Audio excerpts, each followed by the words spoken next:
Good afternoon everyone. हम लोग विवाह टॉपिक पे जो क्लास कर रहे हैं उसमें आज हम पढ़ने वाले हैं शीघ्र विवाह के बारे में।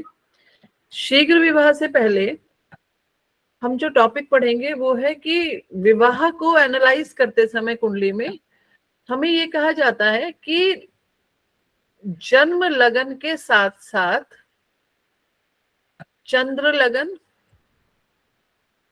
और शुक्र को भी लगन बनाकर देखना चाहिए।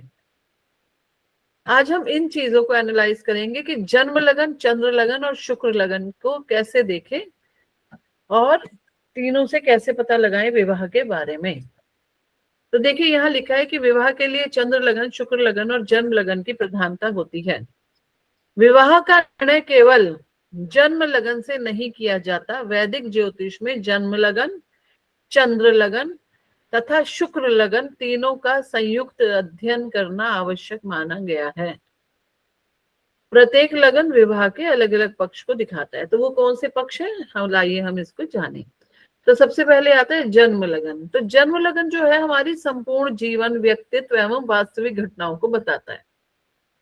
अब वो वास्तविक घटनाएं क्या, जैसे विवाह होगा या नहीं होगा, विवाह का समय क्या होगा, जीवन साथी का स्वभाव कैसा होगा, वैवाहिक जीवन में स्थिरता रहेगी, ये बताता है कौन, जन्म लगन। और जब हम चंद्र लगन से बात करते हैं तो कहते हैं मन, भावनाएं और मानसिक संतोष, वैवाहिक सुख, भावनात्मक अनुकूलता, मानसिक सामंजस्य एवं दाम्पत्य संतुष्टि को देखना चाहिए चंद्र लगन से। और तीसरा लगन होता है शुक्र लगन, प्रेम, आकर्षण, दाम्पत्य सुख एवं कामनाएं। प्रेम, विवाह, आकर्षण, दाम्पत्य सुख, रोमांस एवं वैवाहिक जीवन की गुणवत्ता को हमें, अब हम एक चार्ट पर ये समझते हैं कि हम चंद्र लगन, लगन और शुक्र लगन को कैसे समझें। हाँ जी, कोई क्वेश्चन है? हाँ जी पूछिए। सॉरी बीच में रोकने के लिए। मैं कल जब नोट्स पढ़ रही थी तो मुझे एक से डाउट क्वेश्चन आया कि हाँ पूछो ना। हम सप्तम में लिखी राशि को ज्यादा प्रायोरिटी देते हैं या फिर उसमें बैठे ग्रह को हम देखते हैं, मतलब दोनों में से क्या इम्पोर्टेंट है? देखिए, सप्तम भाव पर पीड़ा नहीं होनी चाहिए। सप्तम भाव में शुभ ग्रह हो तो बहुत अच्छी बात है, वक्रीय ग्रह ना हो, ये सारी बातें हमने डिस्कस की थी। और सप्तम भाव की जो राशि है वो ही सप्तमेश है, तो पूरी कुंडली में कहीं भी बैठ सकता है, उसकी स्थिति को अच्छा होना चाहिए। अच्छा, तो मतलब दोनों ही इक्वल इम्पोर्टेंट है? बिल्कुल बराबर ही। और बिल्कुल, अगर प्लैनेट ना हो मैम वहां पे तो बहुत अच्छी बात है। तो खाली सप्तमेश हम कंसीडर बिल्कुल, करें। सप्तम भाव पर कोई और प्लैनेट का एस्पेक्ट हो तो शुभ ग्रह का एस्पेक्ट हो, यानी कि दृष्टि हो। अच्छा अगर पापी ग्रह की दृष्टि आएगी तो फिर वो प्रॉब्लमैटिक होगा। अच्छा, ठीक ठीक है। है। अब हम इस कुंडली में, ये जो मैं अभी आपके सामने कुंडली लगा रही हूँ, इस कुंडली में देखते हैं कि लग्न, चंद्र लगन और शुक्र लगन को कैसे समझें। ये देखिए, ये आपका यहाँ पर कुंडली में चंद्र चक्र दिखाया गया है, यानी कि जो भी जातक हैं उनका जन्म लगन मिथुन है। तो यहाँ पर मैं लिख देती हूँ जन्म लगन। जन्म लगन क्या हो गया, मिथुन है। लेकिन अगर चंद्र लगन की बात करें तो चंद्रमा जौन सी राशि में बैठे हुए हैं, तो चंद्र लगन मेष है। इसी तरह से शुक्र लगन की अगर बात करें तो शुक्र जिस राशि में बैठे होंगे, तो शुक्र कौन सी राशि में बैठे हैं, वृषभ राशि में। तो वृषभ लगन, वृषभ राशि से, अब इसको हमें चेक कैसे करना है, क्योंकि हम जन्म लगन से सप्तम भाव को चेक करते हैं, तो सप्तम भाव ही क्या बनेगा, विवाह का स्थान बनेगा, कलत्र भाव बनेगा, इसको कलत्र भाव कहते हैं। और चंद्रमा से सप्तम जो बनेगा वो बनेगा क्या, वो भी कलत्र भाव बनेगा, जब हम चंद्र लगन की बात करेंगे तब। इसी तरह से शुक्र से जब हम सप्तम भाव देखेंगे तो शुक्र के लगन में जब जैसे चंद्र लगन बनाया तो यहाँ पे कलत्र भाव कौन सा बना, ये वाला। जब शुक्र लगन बनाया तो कलत्र भाव बनेगा ये वाला। तो कलत्र भाव में seventh house, seventh house, seventh house. तो यहाँ पर जब हम देख रहे हैं कि जन्म लगन से जो मिथुन राशि है, और सप्तम भाव में कौन सी राशि आ गई, धनु राशि। तो सप्तम भाव में धनु राशि के स्वामी कौन बन गए, गुरु। गुरु यानी कि सेवेंथ लॉर्ड कौन हुए, गुरु हुए। यहाँ चंद्र लगन से जब देख रहे हैं तो शुक्र, यहाँ पर अगर हम देखें तो शुक्र की राशि है, तो शुक्र की राशि है, यानी कि शुक्र कौन बनेंगे, सेवेंथ लॉर्ड यहाँ पर शुक्र हो जाएंगे। इसी तरह से शुक्र से जब देखेंगे तो मंगल सेवेंथ लॉर्ड बन जाएंगे। इस वाली बात में किसी को प्रॉब्लम हो तो बताओ।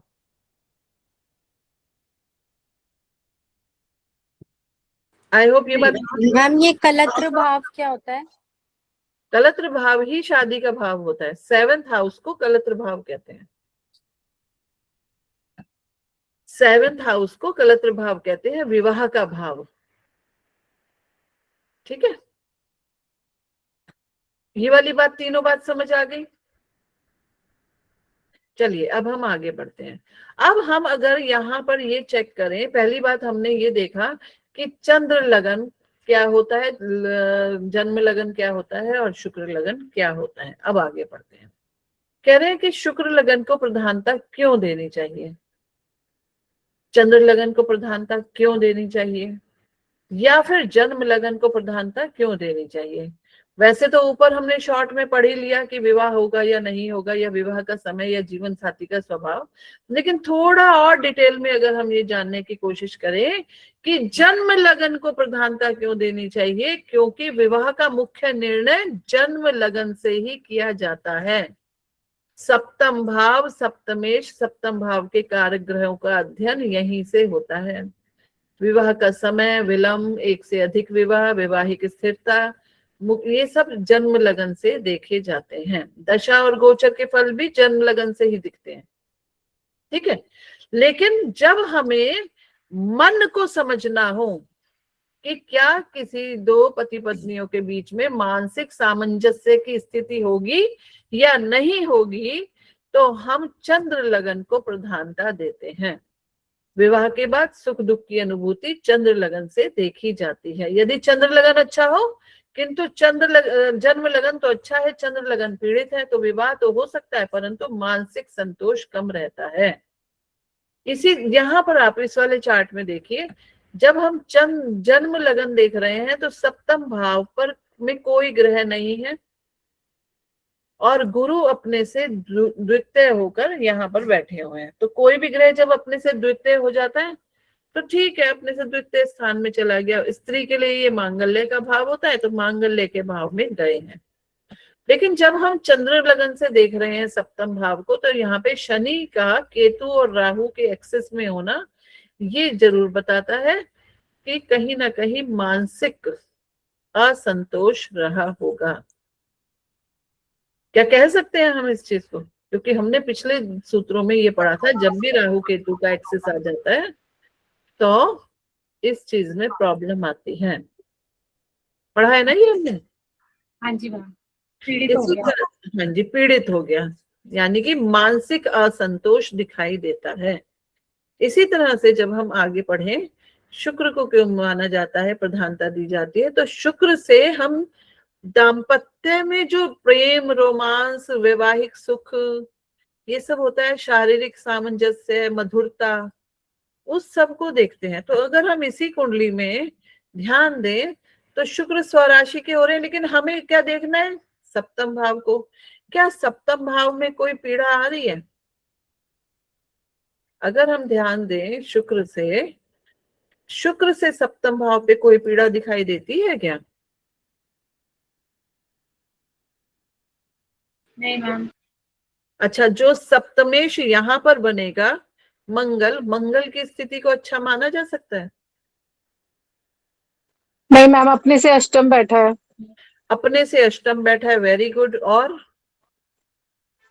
अपने से अष्टम हो गया, और कौन सी राशि में? शत्रु क्षेत्रीय होकर बैठे हैं। मैम इनका तीनों में अगर लगन से भी देखें तो भी अष्टम चला गया। बिल्कुल ठीक गुरु बात इनका सप्तमेश अष्टम में है। चला नहीं, गया। इनका सप्तमेश, सप्तमेश अपने से अष्टम नहीं हुआ, सप्तमेश सप्तमे लगन से अष्टम गया मैम, सप्तमेश लगन से अष्टम गया। लगन का कोई रिलेशन नहीं है ना। ओके। बात आपने यहाँ पर जो कही है इसको समझिए, आपने कहा शुक्र से जो सप्तमेश है वो अपने से अष्टम गए हैं, लेकिन जो लगन से सप्तमेश है वो तो अपने से द्वितीय गए हैं ना। ठीक है मैम बट इसमें जैसे आपने कल जो पॉइंट्स बताए थे कि सप्तमेश, देखिए, अभी तो मैंने पॉइंट्स बताए ही नहीं है ना आज के। नहीं हाँ जी बताइए।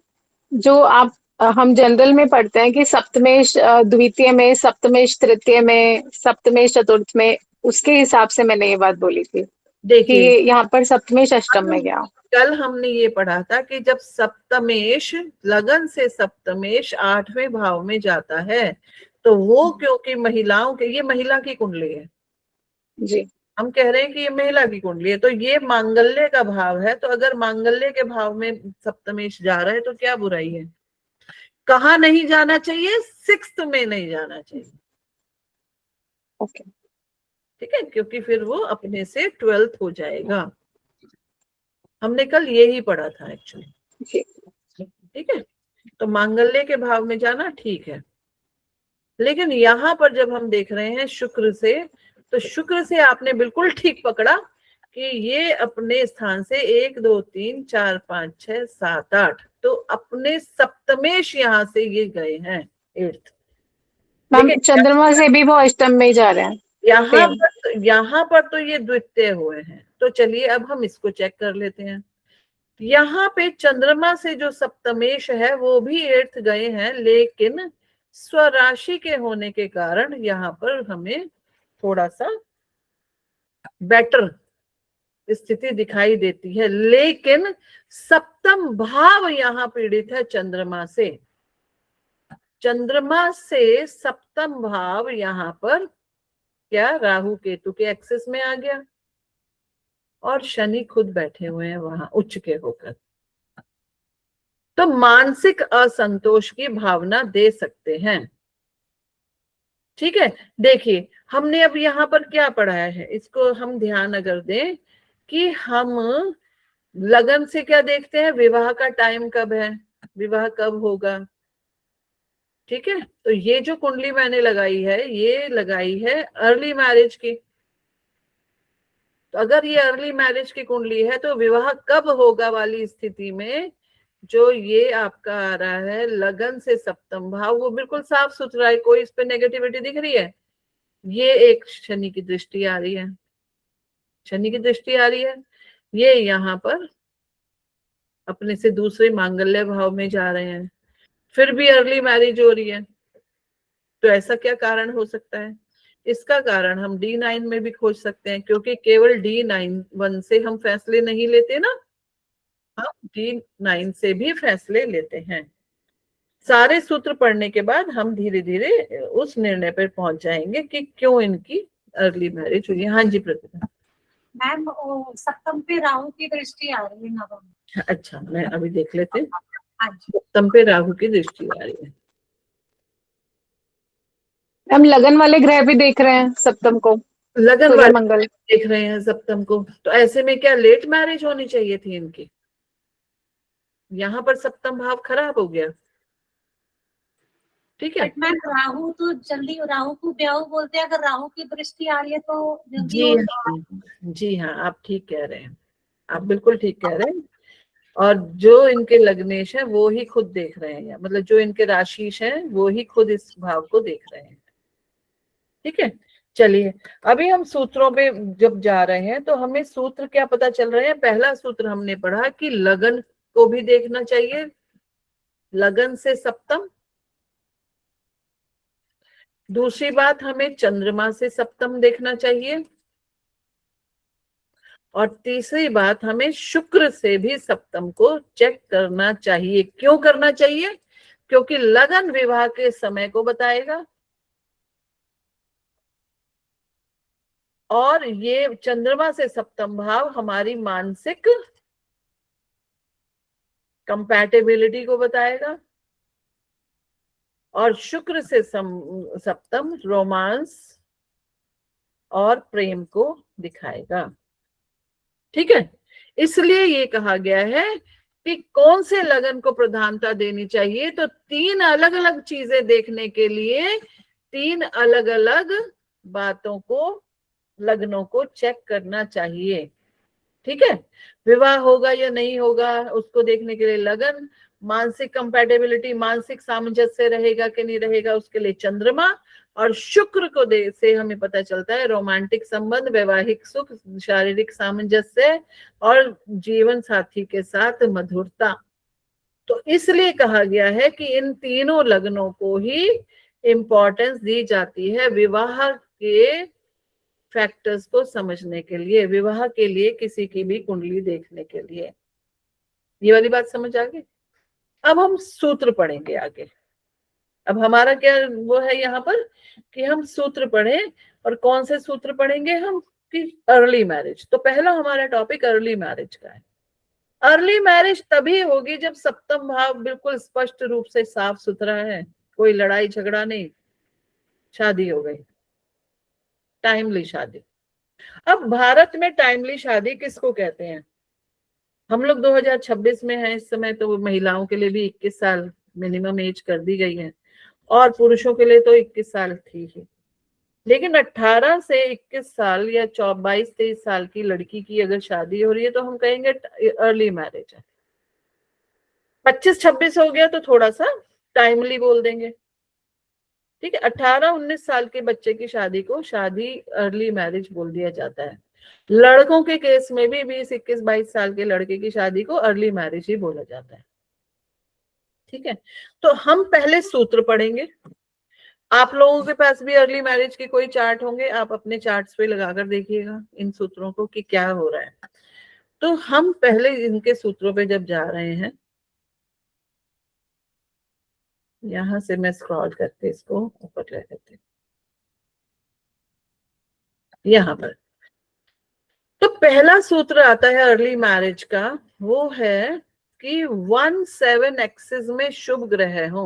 अब ये 1-7 एक्सिस क्या मतलब है? लगन और सप्तम भाव शुभ हो तो विवाह में विलंब नहीं होता। पहला फॉर्मूला ये है कि लगन शुभ हो, लगन में कोई परेशानी ना हो, सप्तम भाव में कोई अशुभता ना हो, तो विवाह टाइमली हो जाता है। क्यों? क्योंकि लगन को शादी करनी है और कलत्र भाव 7वां भाव है। उसके बाद 2-8 एक्सिस में अशुभ ग्रह ना हो। 2-8 एक्सिस का मतलब हो गया 2nd हाउस और 8th हाउस। 2nd हाउस और 8th हाउस में कोई अशुभ ग्रह ना हो, क्योंकि 2nd हाउस परिवार का होता है और 8th हाउस परिवर्तन का होता है, अस्थिरता का होता है। तो अगर हम ये कह रहे हैं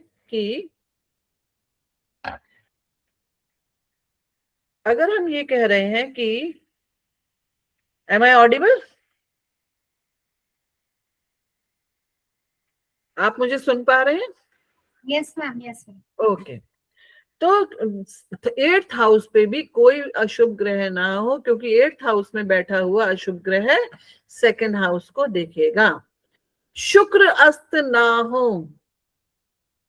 शुक्र मजबूत होने की स्थिति में भी विवाह जल्दी और सुखद होता है। लग्न और लग्नेश बलवान हो, तो अगर लग्न लग्नेश बलवान है तो जातक विवाह के लिए शीघ्र तैयार हो जाता है और योग सक्रिय हो जाते हैं। गुरु और शुक्र शुभ संबंध में हो, योग्य जीवन साथी मिलता है ऐसे में, और शीघ्र विवाह की संभावना बढ़ जाती है। चंद्रमा लग्नेश और सप्तमेश आपस में त्रिकोण में हो। आपस में त्रिकोण में होने का मतलब है कि चाहे वो 1-5-9 में हो जाए, चाहे वो 2-6-10 में हो जाए, किसी भी एक त्रिकोण में चंद्रमा लग्नेश, और चंद्रमा जहां पे भी बैठे हैं उसी के त्रिकोण में लग्नेश आ जाए और सप्तमेश भी आ जाए, तो भाग्य के शुभ हो गया, तो भाग्य के शुभ होने के कारण अनावश्यक विलंब नहीं होता। लग्न और सप्तम के पास शुभ ग्रह हो तो भी विवाह जल्दी ही हो जाता है। यानी कि जैसे पाप कर्तरी होता है ना, ऐसे ही शुभ कर्तरी भी होता है। तो ये जो कहा गया है कि पास शुभ ग्रह हो, तो यानी कि शुभ कर्तरी में हो दोनों भाव। चंद्र और सप्तमेश द्वितीय भाव में आ जाए और बलवान हो जाए तो परिवार विस्तार और विवाह शीघ्र होता है। चंद्रमा सप्तम भाव में आ जाए तो मन और विवाह दोनों एक ही हो गए, तो विवाह की ओर मन शीघ्र आकर्षित हो जाता है। ठीक है, किसी का कोई क्वेश्चन है?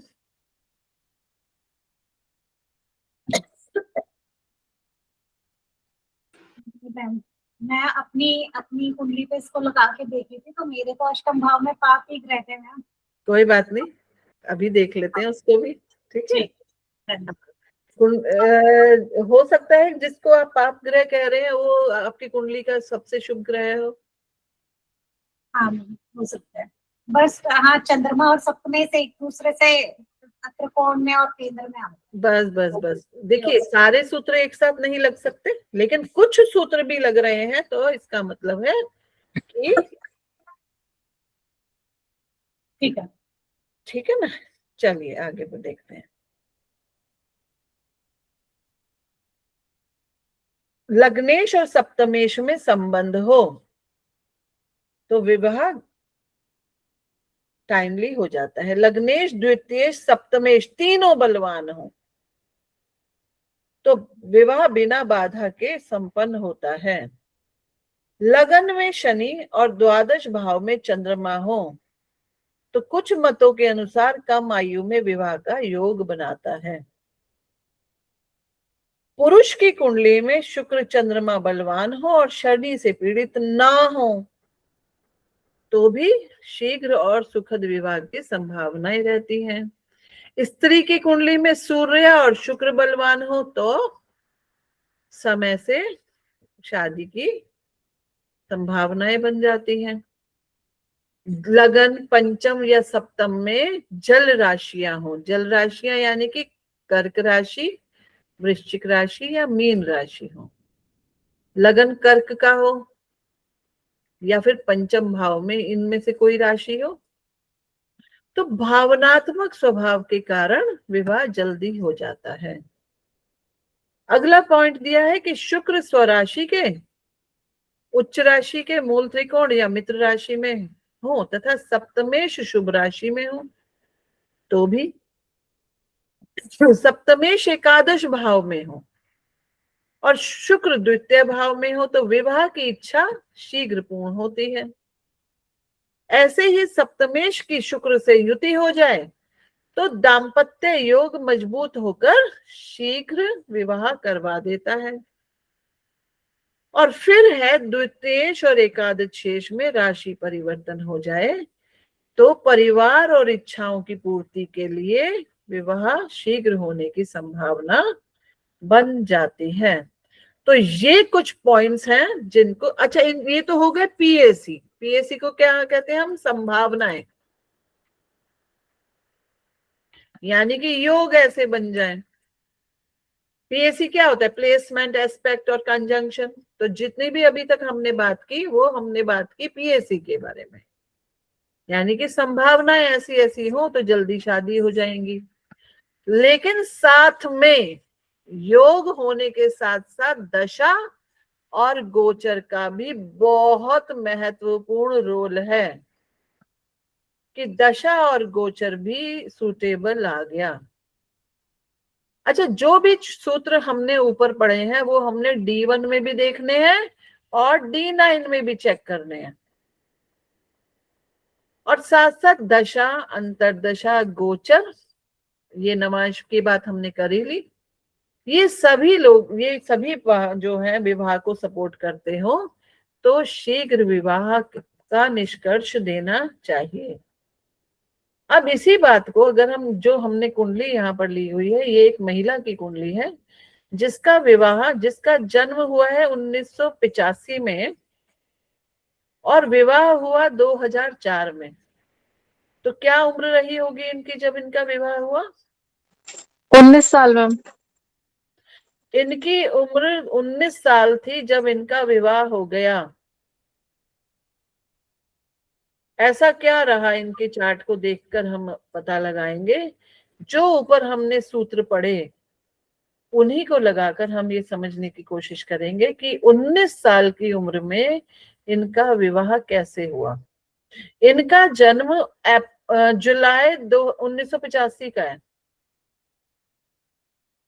इनका जन्म है जुलाई 1985 और इनका विवाह हुआ है अक्टूबर 2004 में। तो जैसे आप लोगों ने बताया कि 19 वर्ष की आयु में इनका विवाह हो गया, तो ऐसा क्या देखेंगे हम इनकी चार्ट में। ये इनका D1 चार्ट है, ये इनका D9 चार्ट है।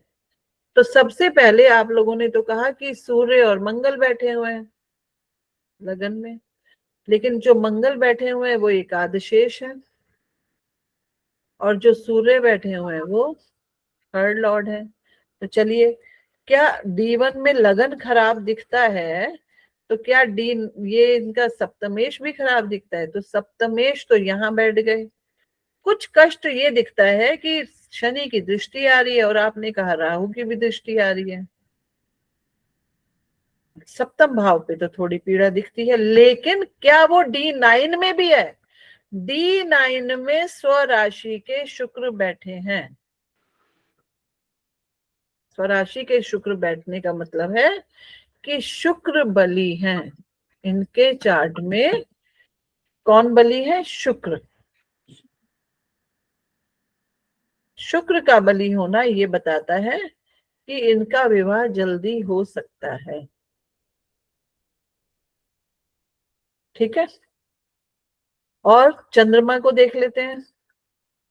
चंद्रमा का तो हमने देख लिया था कि जो चंद्रमा से सप्तमेश हैं वो यहाँ पर स्वराज्य के बैठे हैं। यानी कि मन में तो इच्छा है, मानसिक कारण तो है कि मन में इच्छा है शादी की। ठीक है, तो चंद्रमा से सप्तम भाव का स्वामी यानी कि सप्तमेश स्वराशि का है। शुक्र यहाँ पे भी स्ट्रांग है, शुक्र यहाँ पे भी स्ट्रांग है, और विवाह का कारक शुक्र अगर कुंडली में स्ट्रांग है तो कहा जा सकता है कि विवाह शीघ्र हो जाएगा। अभी हमने ऊपर सूत्रों में यही तो जाना है, यही जाना ना। हाँ जी मैम। और साथ में अगर हम ये देख रहे हैं और कि D9 को खासकर देखें अगर, तो D9 में शुक्र का स्वराशि का होना एक बहुत अच्छी स्थिति बनाता है जो विवाह की तरफ अग्रसर करता है। इवन शुक्र से जो सप्तम भाव है वो भी, शुक्र से सप्तम, अगर शुक्र से लगन बना लिया जाए, यहाँ पे भी अगर शुक्र से लगन बना लिया जाए तो यहाँ पे भी जो सप्तम भाव का स्वामी है वो, और यहाँ से भी सप्तम भाव का स्वामी, यहाँ पर हमें जरूर दिख रहा है लेकिन ये वर्गोत्तम स्थिति में है। और वर्गोत्तम स्थिति क्या होती है? जब D1 में और D9 में एक ग्रह उसी राशि में बैठ जाए जिसमें वो D1 में है। तो वर्गोत्तम हो जाना एक ऐसी स्थिति को बताता है कि पिछले दिनों जब हम लोगों ने बेसिक सूत्र पढ़े थे तो हमने ये पढ़ा था कि अगर कोई ग्रह वर्गोत्तम हो जाता है, सप्तमेश खासकर अगर वर्गोत्तम हो जाता है तो ये एक अच्छी स्थिति होती है। ये मैंने डेटा ये शेयर किए हुए हैं आप लोगों के साथ नोट्स। सविता आप मुझे बताना अगर आपके साथ शेयर नहीं होंगे तो मैं शेयर कर दूंगी। ठीक है, तो शुक्र से सप्तमेश का वर्गोत्तम हो जाना भी शीघ्र विवाह की ओर इशारा करता है।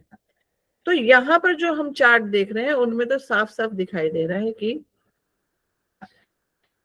दशा को अगर हम समझेंगे तो दशा, अभी फिलहाल हम दशा पे गौर नहीं करेंगे, लेकिन पहले हम बेसिक सूत्रों को ही समझने की कोशिश करेंगे। चंद्रमा से भी देखेंगे, शुक्र से भी देखेंगे, और किससे देखेंगे? लगन से भी देखेंगे। जहां तक मुझे इनके जीवन का आइडिया है, इनके शादी के दौरान थोड़े से कष्ट तो आए थे। कष्ट आने का मतलब कि शादी होगी नहीं होगी, होगी नहीं होगी। तो जो शादी का समय वाला बात है, जिसको हम केवल अपने जन्म लगन से ही देखते हैं, तो सप्तम भाव पे कष्ट का दिखना हो सकता है कि यही कारण है कि कुछ कष्ट आए शादी के समय। लेकिन जब शुक्र से हम इनको देख रहे हैं तो सारे कष्ट हट जा रहे हैं। तो इसलिए ये बताया लग रहा है कि शुक्र क्योंकि बलवान है, और शुक्र से जो सप्तमेश है वो भी बलवान है, इसलिए विवाह के चांसेस बन गए। ठीक है ना? और अगर हम शुक्र से मांगल्य भाव को देखें, अष्टम को देखें, यहाँ पे भी शुक्र से अष्टम को देखें, तो शुक्र से अष्टम भाव काफी क्लियर है। यहाँ पे चंद्रमा का होना, मित्र राशि में होना, एक अच्छी स्थिति को बताता है। फिर आप कहेंगे कि ये तो सूर्य भी देख रहे हैं, ये तो चंद्र शनि भी देख रहे हैं। तो विवाह होना और विवाह में कष्ट होने में, विवाह के बाद कष्ट होने में काफी फर्क पाते हैं। मैम ये तो ससुराल हो गया ना, तो बिल्कुल। लोग होंगे वो ऐसे होंगे, सूर्य बिल्कुल। मंगल और शनि वाले, बिल्कुल। रूढ़िवादी। वो उनके ससुराल की स्थिति को समझा रहा है, विवाह के समय को नहीं समझा रहा। जी ठीक है ना? तो विवाह का समय बिल्कुल ठीक, यानी कि अर्ली मैरिज की तरफ इशारा करता है। ठीक है? तो अगर किसी के चार्ट में शुक्र बहुत प्रोमिनेंट हो, स्ट्रांग हो, तो आप कह सकते हैं कि अर्ली मैरिज के चांसेस हैं। ठीक है? इसके अलावा हमें दशा और गोचर को भी ध्यान देना चाहिए। इसी चार्ट पे हम दशा और गोचर अब अगले उसमें लगाएंगे। अभी आप लोगों के पास कोई क्वेश्चन हो तो आप पूछो। मैम उस चार्ट में 7th जो लॉर्ड था वो D9 में एग्जॉल्ट होके बैठा था, जुपिटर, और 9th हाउस में बैठा था। बिल्कुल ठीक और बात है। दूसरी बात ये है कि जैसे सेकेंड D9 चार्ट में वो 8th हाउस इम्पैक्टेड था, मतलब मेलिफिक वो थे, उस पे इम्पैक्ट थे। तो बट D1 चार्ट में तो जुपिटर बैठे हैं, तो वो चाहे कैसी भी पोजीशन पे हो, बट वो उस हाउस को तो बचाएंगे ही बचाएंगे। तो मतलब बचाएंगे।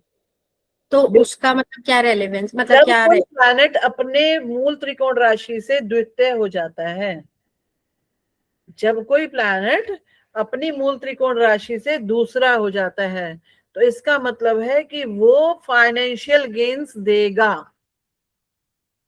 और किसकी तरफ से दे रहा है वो? क्योंकि सप्तमेश द्वितीय हुआ, तो यानी कि पति से फाइनेंशियल गेन्स मिलेंगे।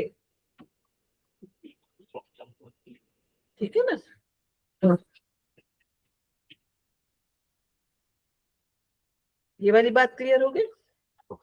और जब D1 में कोई भी प्लैनेट कैसा भी हो, लेकिन D9 में जाके उसकी स्थिति सुधर रही है, तो उसको अच्छा ही मानना चाहिए।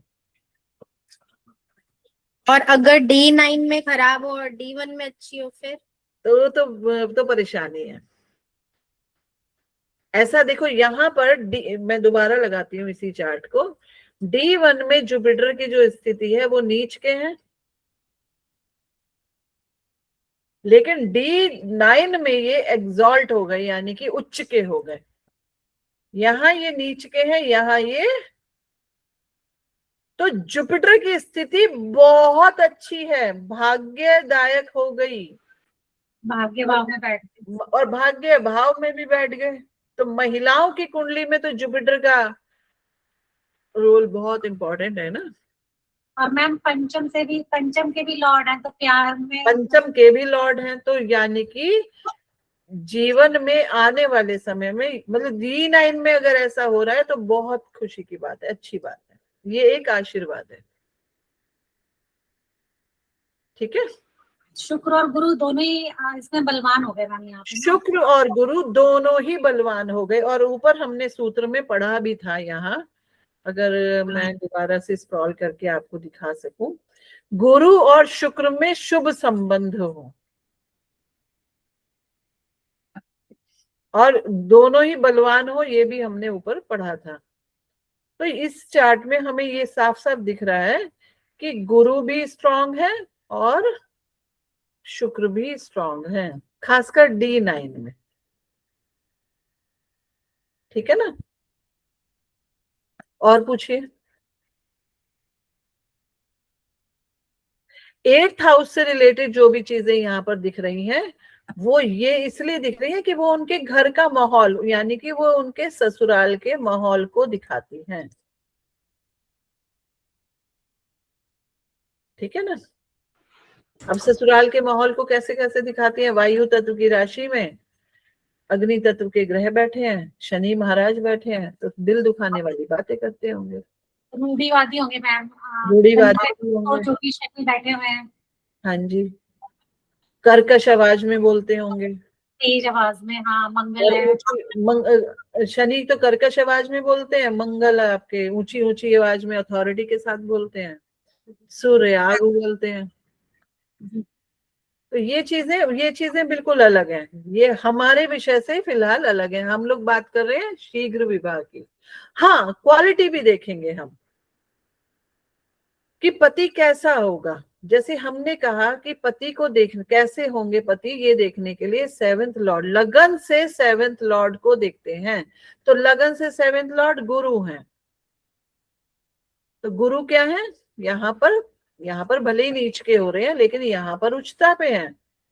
तो पति धार्मिक होंगे, प्रैक्टिकल भी होंगे। प्रैक्टिकल भी होंगे। अर्थ साइन में बैठे हुए हैं तो बिल्कुल, अर्धी साइन में D1 में बैठे हैं तो प्रैक्टिकल भी होंगे, लेकिन इमोशनल भी होंगे क्योंकि यहाँ पर ये जलीय तत्व की राशि में है। अच्छा मैम, एक्सप्रेस करते होंगे क्योंकि शनि की राशि में बैठे हुए हैं गुरु। नहीं, D9 की बात कर रही थी मैं। D9, हाँ यहाँ पे तो करते हैं। D9 में ये अभी नहीं करते होंगे, लेकिन उम्र के एक पड़ाव यानी कि सेकंड हाफ में आकर करने लगेंगे एक्सप्रेस। सबसे अच्छी बात है, देखिए बुध की दृष्टि आ रही है, तो गुरु और बुध की आपस में दृष्टि होना ये भी एक अच्छी बात है। और जो इनका लगन है ना, लगन में सूर्य और मंगल दिखाई दे रहे हैं हमें कि पापी ग्रह बैठे हैं ऐसे, लेकिन ये शुभ कर्तरी में है, शुभ कर्तरी में है ना। जी मैम, करते हैं। तो चार्ट ओवरऑल ये बताता है। अच्छा, परेशानी कहाँ है? परेशानी केवल यहाँ पर है कि चंद्रमा से सप्तम में शनि केतु राहु के एक्सिस में आ गया, और इवन यहाँ पे भी शनि चंद्रमा के ऊपर इतने, यानी कि मन तो दुखने वाला बातें हैं, लेकिन विवाह के होने से क्या फर्क पड़ता है? विवाह का समय तो हमें लगन से ही चेक करना है, तो शीघ्र विवाह के सारे सूत्र इनके ऊपर लगते हैं। क्या हम एक और चार्ट ले लें हम? मैम दशा, एक बार दशा और गोचर में देख लीजिए। अभी मेरे को इनकी शादी की दशाएं चेक करनी पड़ेंगी एक्चुअली, तो इसलिए हम लोग कल करेंगे इनकी दशाओं को। ठीक ठीक है। हाँ। तो अभी हम लोग केवल सूत्र देख रहे हैं कि जो ये वाले सूत्र लगते हैं। मैं दूसरा चार्ट यहाँ पर ले लेती हूँ, फिर दूसरे चार्ट पे भी डिस्कशन कर लेते हैं। आप लोगों के सामने भी कोई चार्ट रखा हो तो आप उसको भी साथ साथ देखते जाइएगा। एक सेकंड दीजिएगा, यहाँ पर मैं इंसर्ट कर लेती हूँ।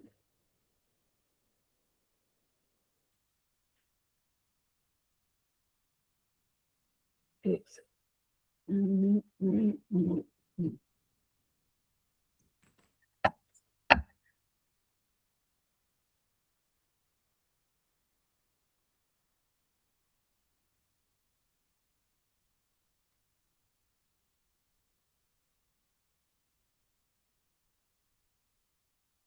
बस एक सेकंड में स्क्रीन शेयर कर। एक चार्ट ये है जिसमें हम चेक कर सकते हैं कि जो सूत्र हमने अभी ऊपर पढ़े हैं वो कितने यहाँ पर फलीभूत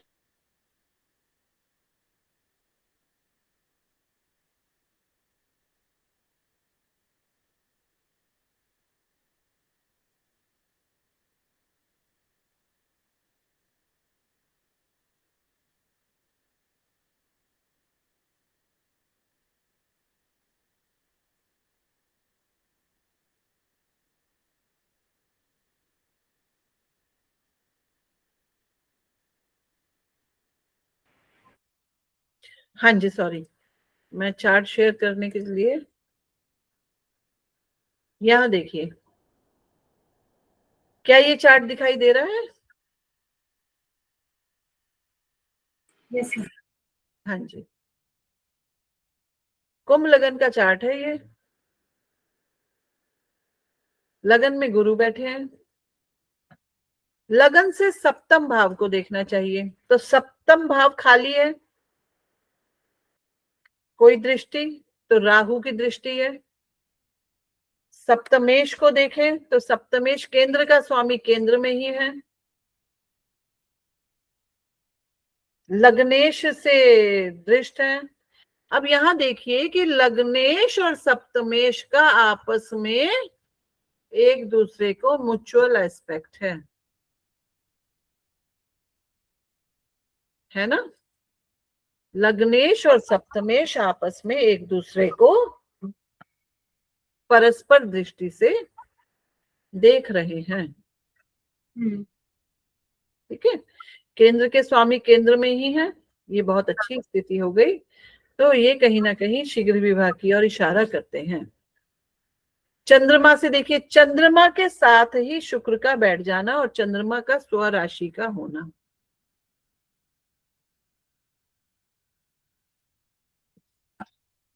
ठीक है, D9 में अगर हम देखें तो लग्नेश उच्च के होकर केंद्र में ही है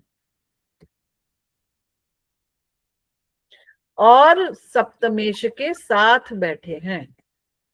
D1 में भी लग्नेश और सप्तमेश का संबंध आया और D9 में भी लग्नेश और सप्तमेश का बहुत क्लियर संबंध आया, जो अर्ली मैरिज की तरफ इशारा करता है। और कोई दिखता है आप लोगों को यहाँ पर? शुक्र का वर्गोत्तम हो जाना।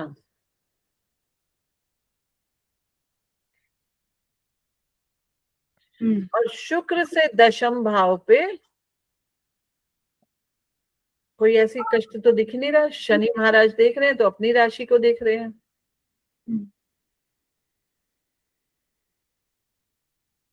कोई ऐसा परेशानी दिख रही है क्या? तो इनकी शादी भी 19 से 20 साल की उम्र में हुई है। ये केस भी शीघ्र विवाह का है। ठीक है ना। तो इस तरह से कुछ सूत्रों को लगाकर हम शीघ्र विवाह को समझ सकते हैं। तीनों लग्नों से देखने की कोशिश करनी चाहिए। लगन क्योंकि वो हमें विवाह के समय को बताएगा, चंद्र लगन वो क्योंकि हमारी मानसिक, क्योंकि मन मिलना बहुत जरूरी है, और तीसरा शुक्र से। अगर शुक्र किसी के चार्ट में बहुत बहुत स्ट्रांग है तो इसका मतलब है कि वो शीघ्र विवाह कराना चाहता है। ठीक है, तो आज के लिए इतना ही रखेंगे। ठीक, आप लोग अपने, एक मिनट मैं इसको स्टॉप कर दूं।